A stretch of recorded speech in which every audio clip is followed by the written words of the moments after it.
राम राम बंधुओं, ज्योतिर्लोक में आपका हार्दिक स्वागत है। आज छोटी सी चर्चा करने का प्रयास करूंगा, लेकिन विषय गंभीर है और सभी कर्मकांडियों के लिए यह चर्चा विशेष महत्वपूर्ण है। इसके साथ ही जनमानस के लिए भी महत्वपूर्ण है, क्योंकि प्रभाव जनमानस पर ही पड़ रहा है। एक विषय अब आगे बढ़ रहा है।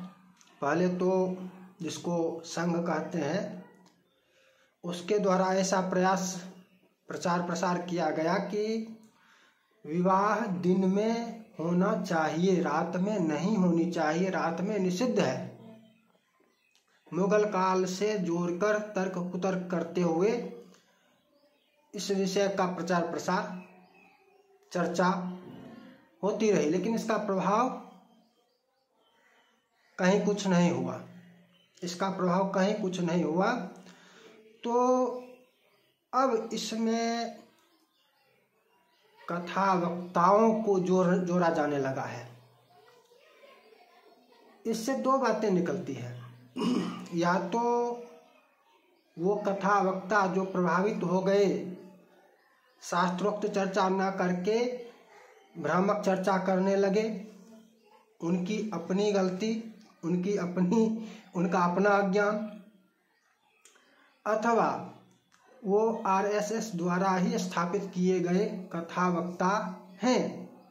दोनों बातें हो सकती हैं, और किसी एक का कहना उचित नहीं होगा, क्योंकि ऐसे कई हैं। दो का तो वीडियो मैंने देखा है, एक का दो वीडियो। एक अभी वर्तमान में चर्चा एक दिन हुई है, कुंभ में कथा होते हुए प्रयागराज में एकादशी के दिन, कि इसमें दो चर्चा आई। ये तात्कालिक चर्चा है। इससे पहले भी चर्चा और वीडियो मिला, और भी कथा वक्ताओं का वीडियो मिला, जिसमें रात में विवाह को निषिद्ध कहा गया है। प्रमाण एक भी नहीं दिया गया। मात्र मुगल काल। यहाँ पर एक और बात आई है, एक और चर्चा हुई। वो चर्चा है होटल में विवाह नहीं करना चाहिए। ये सही है, इसका समर्थन करना चाहिए, इसका समर्थन करता हूँ, ये उचित है, ये उन्होंने सही बोला। लेकिन रात में विवाह नहीं होना चाहिए, ये अज्ञान जो भी वो है, अब बहुत बड़े हैं। इसका ये अर्थ नहीं हो जाता है कि मैं इस पर बोल ही नहीं सकता हूँ। ऐसा भी कुछ लोगों को लगेगा, वो तो इतने बड़े कथा वक्ता है, आप जैसे पंडित कैसे इस विषय में बोल सकते हैं। अरे, आप कथा वक्ता कोई प्रसिद्ध हो गया तो इसका तात्पर्य यह नहीं कि वह विद्वान है। विद्वान आपको गाँव में भी घूमते हुए मिलेंगे। गाँव में जो घूम रहे हैं वो विद्वान नहीं है, ऐसी बात नहीं है। और वो विद्वान है, बड़े प्रसिद्ध कथा वक्ता हो गए तो विद्वान हो गए, ऐसी बात नहीं है। विद्वान आपको गांव में जाके घूमिए, गांव में आपको विद्वान मिलेंगे, जिनसे उन कथा वक्ताओं की तुलना भी नहीं हो सकती है। ऐसे विद्वान मिलेंगे, गांव में घूम के देखिए, गांव में मिलेंगे। ऐसे विद्वान मिलेंगे जिनसे उन कथा वक्ताओं की जो बहुत ही प्रसिद्ध हैं, लाखों करोड़ों लोग उनसे जुड़े हो सकते हैं, इसमें संदेह नहीं। ये भिन्न विषय है कि उनके साथ कितने वो फॉलोअर हैं, उनके शिष्य नहीं हैं, उनके यजमान नहीं, वो उनके फॉलोअर हैं, समझ लीजिए। और इससे वो विद्वान है यह सिद्ध नहीं हो सकता है। वो विद्वान है, इससे ये सिद्ध नहीं होता है वो विद्वान है अथवा नहीं है। वो क्या उपदेश देते हैं, इससे सिद्ध होगा। वो जो वक्तव्य देते हैं, जो बताते हैं, वो शास्त्र के आधार से देते हैं, अथवा शास्त्र से हटकर शास्त्र के विरुद्ध तर्क कुतर्क करके कुछ भी बोल देते हैं। यदि शास्त्र का त्याग करके कुछ भी तर्क कुतर्क करके बोल दिया तो ये तो विद्वता का है, ये विद्वता नहीं है, ये अज्ञान है। इसी को अंधविश्वास भी कहा जाता है। शास्त्र का ज्ञान नहीं है लेकिन उपदेश कर रहे हैं, उसके ऊपर विश्वास कर लेंगे तो उसके ऊपर विश्वास करना ही अंधविश्वास है। अब इनको मानकर जो नाम क्यों ले कह रहे हैं कि रात में विवाह नहीं करना चाहिए, प्रमाण तो एक भी नहीं दिए, प्रमाण तो एक भी नहीं दिए। और अब जबकि चर्चा का विषय हो गया, उनके पास भी इस तरह की चर्चा, इस तरह के प्रमाण जो अभी थोड़ा सा मैं बताऊंगा पहुंच गए होंगे, और आगे अब उनको शास्त्र का प्रमाण देकर या तो यह सिद्ध करना चाहिए कि दिन में ही विवाह करना चाहिए, रात में निषिद्ध है, अथवा इसमें संशोधन करना चाहिए कि ये जो मैंने बोला था ये मुझसे त्रुटि हो गई, रात में भी विवाह हो सकता है, प्रमाण रात के विवाह का भी है, निषेध का प्रमाण नहीं है, इसलिए हमसे त्रुटि हो गई, ये उनको स्वीकारना चाहिए। बड़प्पन तो यही है, विद्वता तो यही है, इसी को विद्वान कहते हैं। अपनी त्रुटि को भी स्वीकारना होगा। जहाँ पर आपसे त्रुटि हो गई, सुधार करने की आवश्यकता है, संशोधन करने की आवश्यकता है, संशोधन कीजिए, सुधार कीजिए। इसमें ये नहीं कि कह दिया तो कह दिया, बहुत लोग आपको मिलते होंगे, एक बार कह दिया तो कह दिया, अब पीछे नहीं हटेंगे। फिर तुम होते कौन हो? शास्त्र में जो लिखा है वह कहने का तुम्हारा काम है। कोई भी हो, चाहे कथा वक्ता हो, चाहे ब्राह्मण हो, चाहे कोई भी है, उनका काम शास्त्र की बात बताना है। मैंने कह दिया ऐसा कुछ है ही नहीं। देखिए, प्रवेश 3 प्रकार का होता है,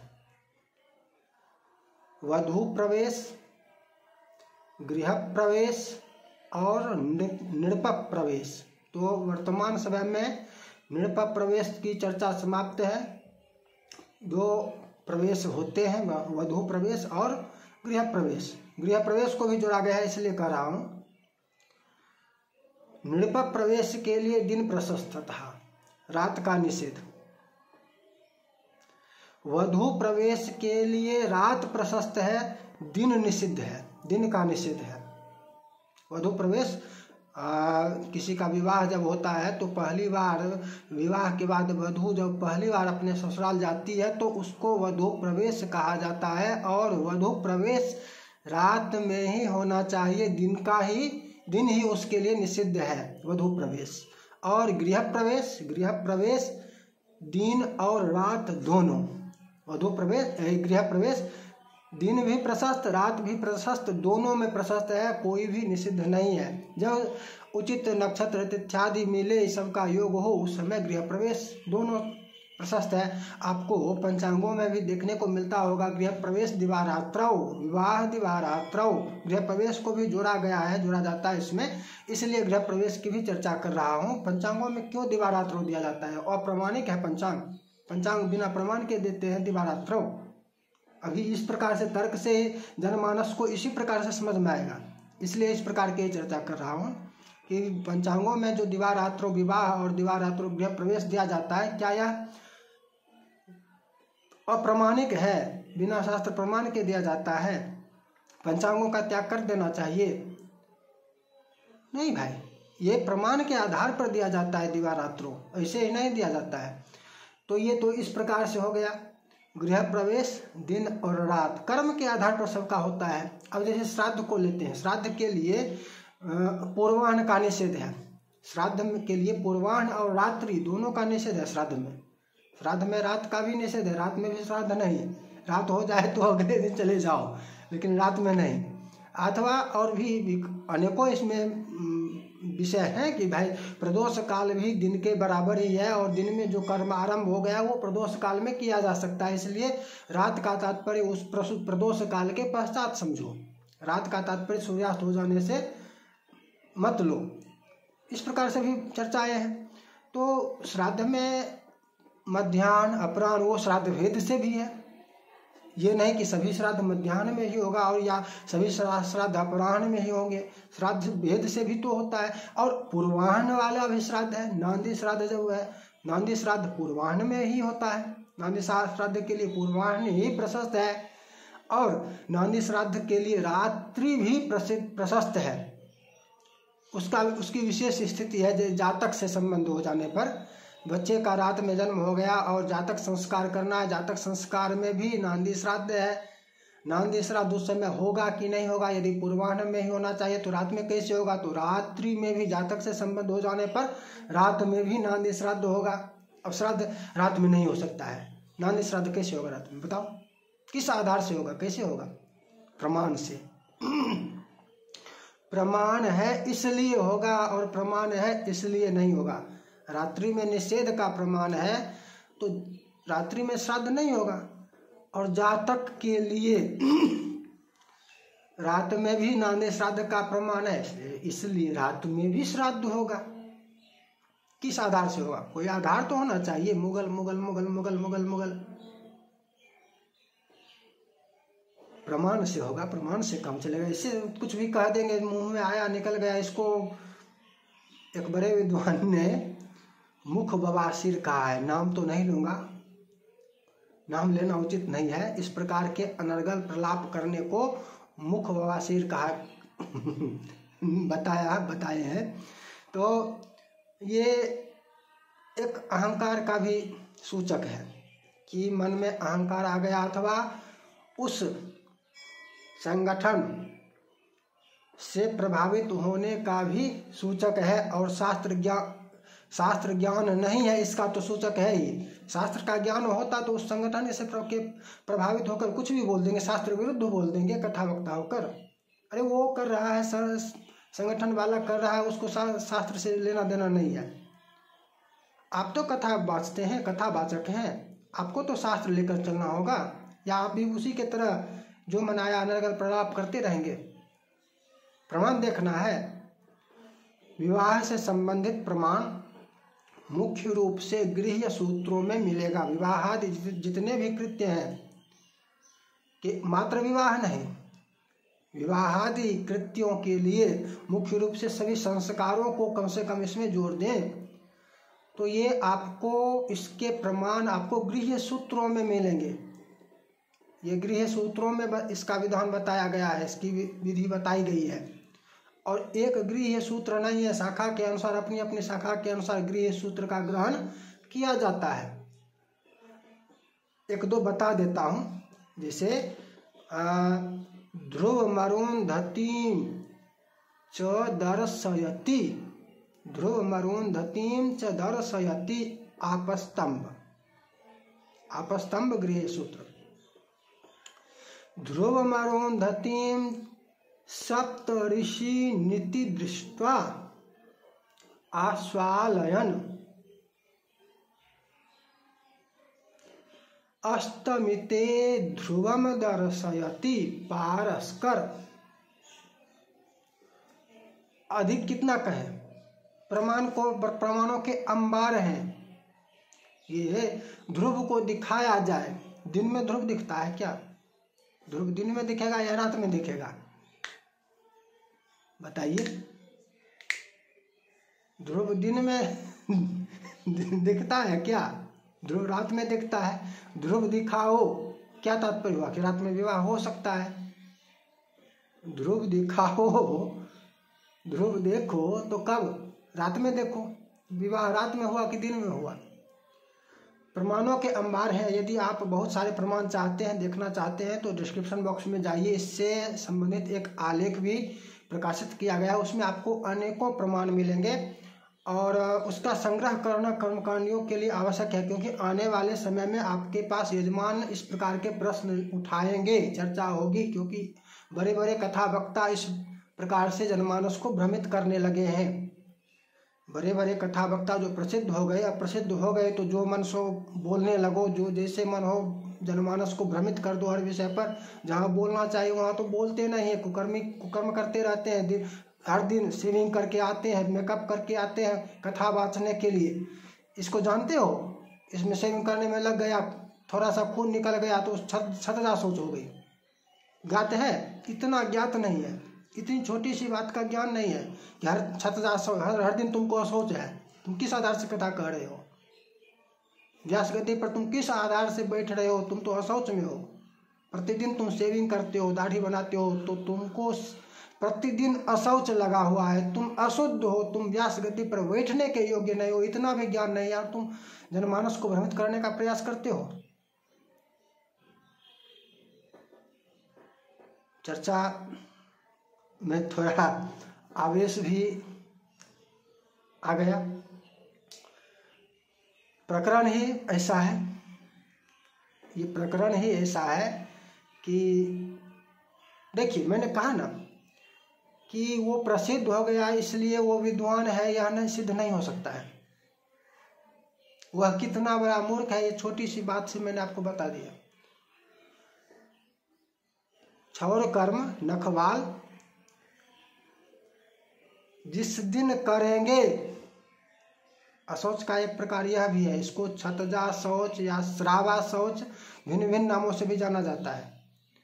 उस दिन के लिए अशौच हो जाता है और इसी कारण से कोई भी कर्म हो जहाँ क्षौर विधान है, एक दिन पूर्व ही होता है, एक दिन पहले ही किया जाता है क्षौर किसी भी कर्म में। और ये प्रतिदिन जो दाढ़ी बढ़ाकर रामा रामा रामा रामा रामा रामा बराबर, ये इतनी छोटी सी बात, ये तो अशुद्ध है ना, शौच में है ना प्रतिदिन, ये तो अशौच में, प्रतिदिन अशौच में है। इतनी छोटी छोटी बातों को जानते नहीं और विद्वान हो जाएंगे, ये तो अज्ञान है। विद्वान तो आपको गांव गांव में घूम के देखिए, गांव गांव में मिलेंगे, उससे इसकी तुलना नहीं हो सकती है। ऐसे ऐसे कथावाचकों की तुलना विद्वानों से हो नहीं सकती है। विद्वान है ये तो बात छोड़ दो, वो विद्वान है, इसको तो छोड़ दीजिए कि वो विद्वान है। विद्वानों से उसकी तुलना नहीं हो सकती है। प्रसिद्धि को अलग रख दीजिए, उनके फॉलोअर करोड़ों हो सकते हैं, उसको अलग रख दीजिए, ये अलग विषय है। विद्वान वो नहीं है। और आपको यजमान इस प्रकार के प्रश्न करेंगे, इसलिए आप संग्रह करके रख लीजिए। अनेकों प्रमाण है कि रात में विवाह होंगे, रात में निषिद्ध नहीं है, दिन में भी हो सकता है, यह बात है। कहा क्या जाएगा? अगर यदि यही कहना था कि दिन में करो, तो ये कहते कि हाँ दिन में करो, लेकिन रात में ना करो ये नहीं कह सकते। रात में भी कर सकते हो, लेकिन दिन में करने का प्रयास करो, ऐसा कहें कि रात में भी कर सकते हो लेकिन दिन में करने का प्रयास करो, ऐसा भी कह सकते हैं। रात में निषिद्ध है ये कैसे कह सकते हैं? रात में ना करो ये कैसे कह सकते हैं? तो शास्त्र विरुद्ध बात है, और शास्त्र विरुद्ध चर्चा करने के कारण वो निंदनीय है। निंदा होनी चाहिए, आलोचना होनी चाहिए। नई चर्चा के साथ फिर मिलेंगे। जय जय श्री राधे।